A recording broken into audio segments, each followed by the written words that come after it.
Hello everyone, and we are back with the part 2 of the Ascension racial trait guide. If you watched yesterday's episode, it was about the alliance side of things, so today obviously we are going to cover Horde, and let's just jump right in with orcs. First off, we have Hardiness, duration of stun effects reduced by an additional 15%. Really great PvP talent, and again in Ascension there will be a lot of open world PvP, and no matter what kind of class you are aiming for with your builds, this will always be great and just an overall really strong and solid racial trait to have. Then we have Command. Damage dealt by pets increased by 5%.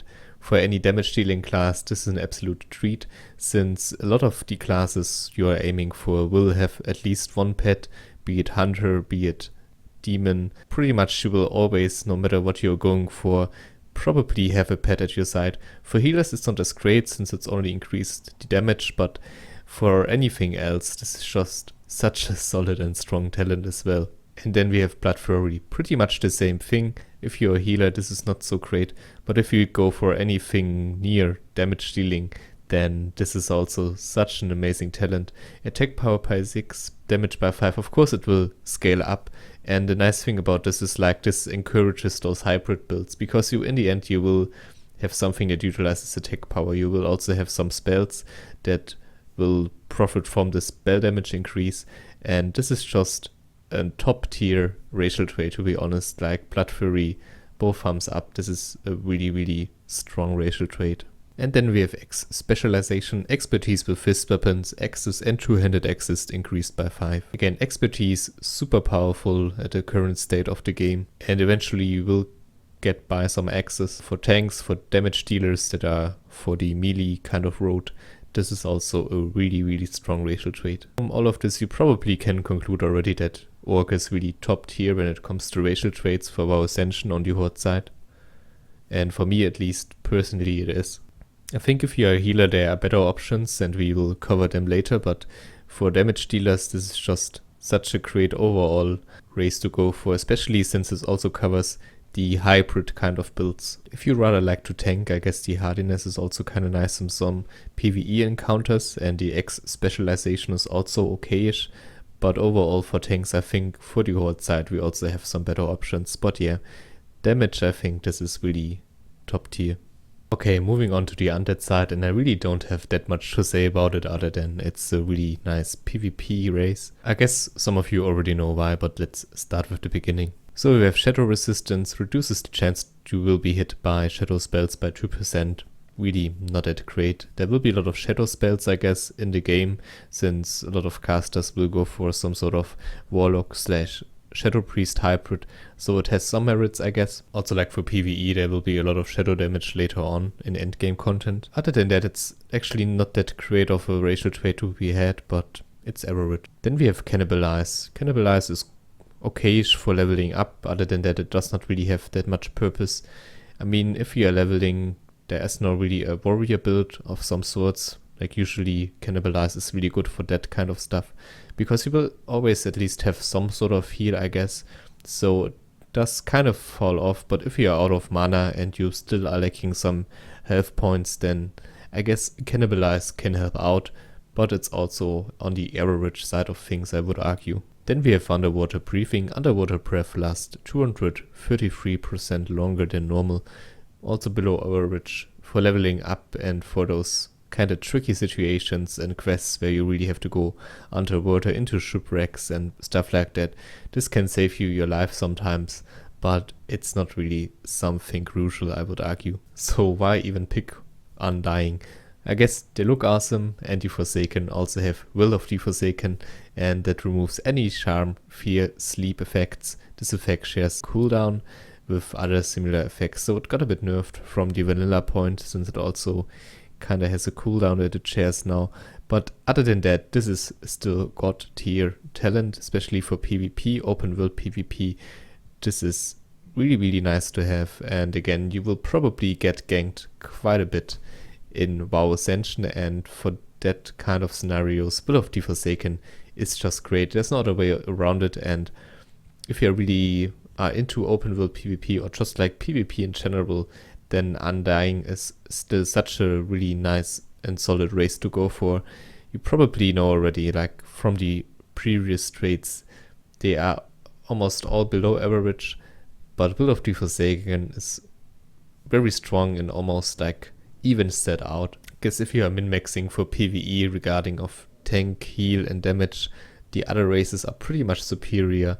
But if you're going for the looks and if you're going for a lot of PvP, then yeah, here you go. Okay, next up we have Turin Cultivation. Herbalism skill increased by 15. Not really that great of a talent, I guess, for the server start when there's a lot of insanity going on and you really want to go for herbalism / alchemy, then cultivation can give you this head start and might make it possible for you to really skill those things up even if the server is very well populated, and usually that means it's really hard to get skills up along those lines. Then yeah, this could indeed be a really powerful skill. Other than that, in the end, it really just fizzles out if you reach max level. If you reach max level on that profession, then it's really just a useless talent. But until that point, it can help you out at the early levels. But yeah, not really the best of talents. Then we have Nature Resistance, reduces the chance you will be hit by nature spells by 2%. For PvE, maybe in AQ, or like for PvP, in some scenarios, this has its merits, but to be honest, overall, this is really not that good of a talent, and there are much better ones. If you compare it to the Undying one, like Resistance against shadow damage is much more valuable instead of Nature Resistance. But it's not completely useless, and it actually can be helpful in some situations. Then we have Endurance. Base health increased by 5%. Keep in mind it's health, it's not stamina, but it still helps you to get even more beefy, no pun intended, and more tanky. And this is also the reason why I think Turin is probably your go-to race on the Horde side if you really want to go for tankiness. It's similar to the Gnomes, where you basically can allocate a lot of stats into intellect to gain even more from this racial trait. Again, it's not really stamina, but still you gain health from stamina, and by that, if you pump even more things into your stamina allocation, then well, Endurance also profits from that. So really strong spell to have. Then we have War Stomp, which is just amazing for any sort of PvP encounter you're going to face.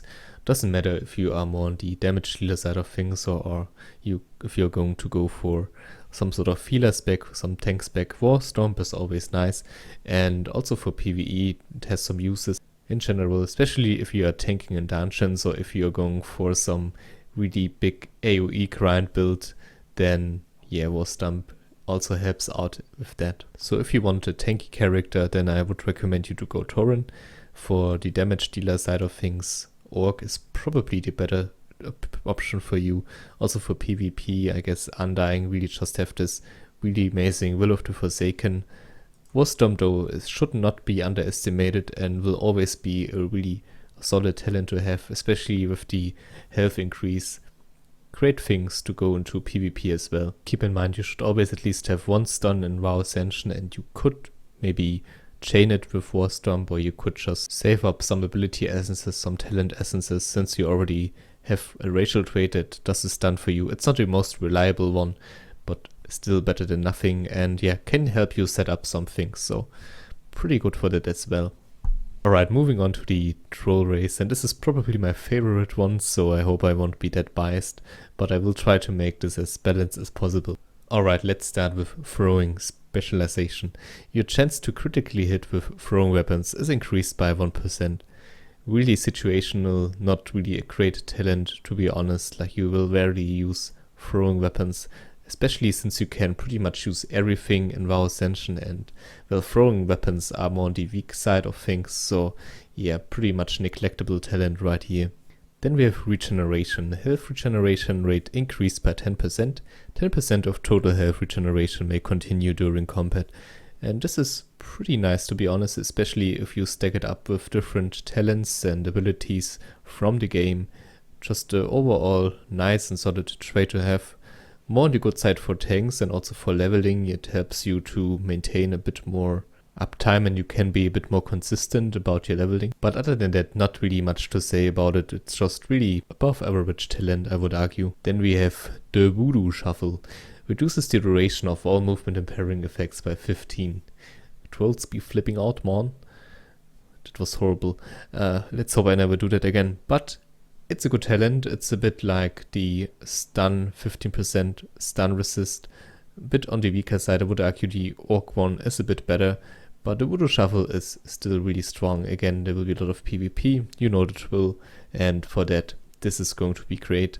Would argue on the average side of things for PvE, not really that many uses. But PvP wise, solid talent. Then we have Bow Specialization.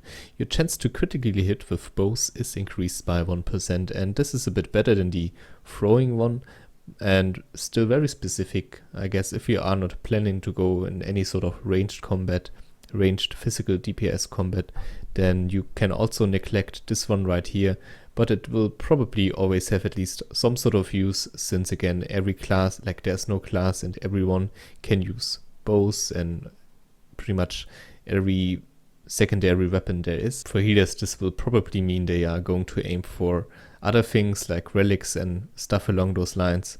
But for every physical DPS, I guess Bow Specialization at least has some use. But it's really not that good of a talent, to be honest. Then we have Berserking, and I think Berserking makes Trolls the go-to class for healers on the Horde side, to be honest.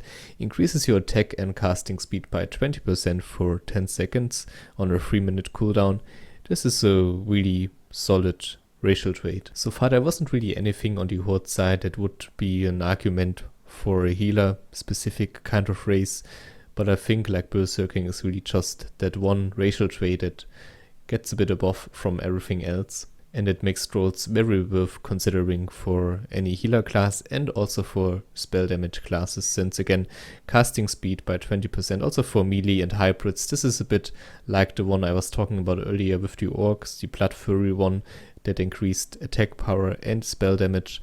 This is casting speed and attack speed, and by that also a really nice thing to have for the hybrid classes.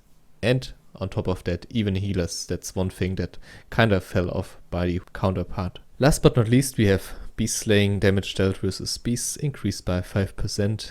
Pretty bad talent, to be honest. You won't kill that many beasts in late game PvE. Also for PvP, you won't face that many beasts.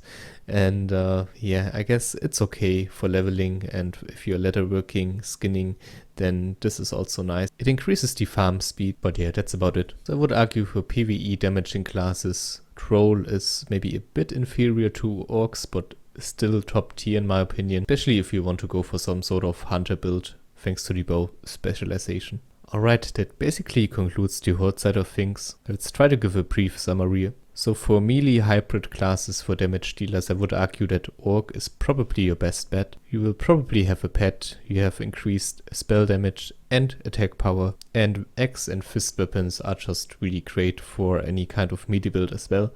So big thumbs up. Top tier on the Orc side. If you're a hardcore PvP, then Undead is a viable option. But you have to keep in mind, Orcs are also resistant to stun effects, but then again, there will be a lot of fear and stuff along those lines in WoW Ascension, since people can pick their abilities freely, and there will be some fear effects, like running around, I guess.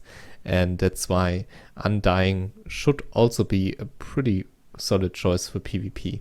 If you want to tank or maybe chain your stuns a bit better, then Turin is the place for you to go. But anything related to damage also, I would recommend you to go Orc. They don't really have the offensive side of things on the Turin side. And if you have some sort of hunter build, I guess Troll is the way for you to go. And of course, if you want to heal or spell cast, really just stack up on increasing your casting speed and make some funny stuff with that, then Troll is the place for you to go.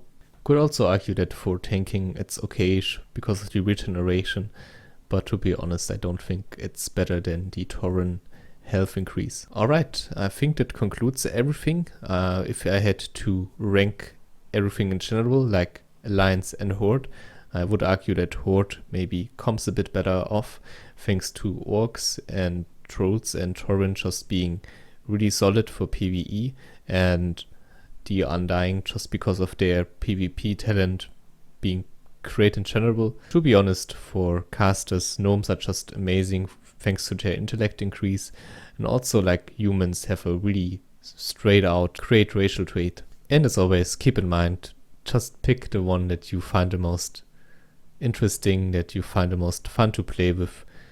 This is really just for min-maxing, and even then the difference is not that big. Also keep in mind that having a more spread out kind of racial trait allows you to also go into different directions, so you don't really have to focus on healing, damaging, something along those lines, but you can also like switch it up a little, and that's why racial traits in WoW Ascension, although they have their merits in certain classes, and really if you are min-maxing, then it can be very beneficial to just go for a certain race.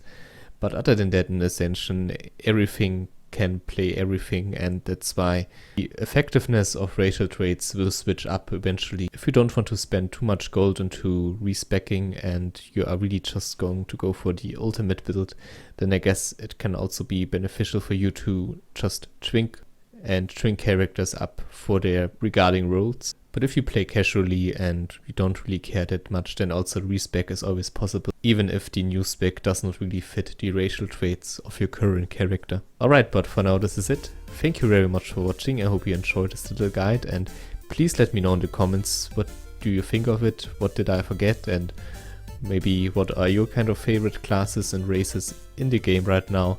If you found this helpful, and if you think I should do more stuff like this or more Ascension videos, then also let me know. Please leave a like, would also help out a ton. Basically helps the video get recognized a bit more on YouTube. So yeah, that's about it. Thank you again for watching. I hope you have a fantastic day, and until next time, stay awesome and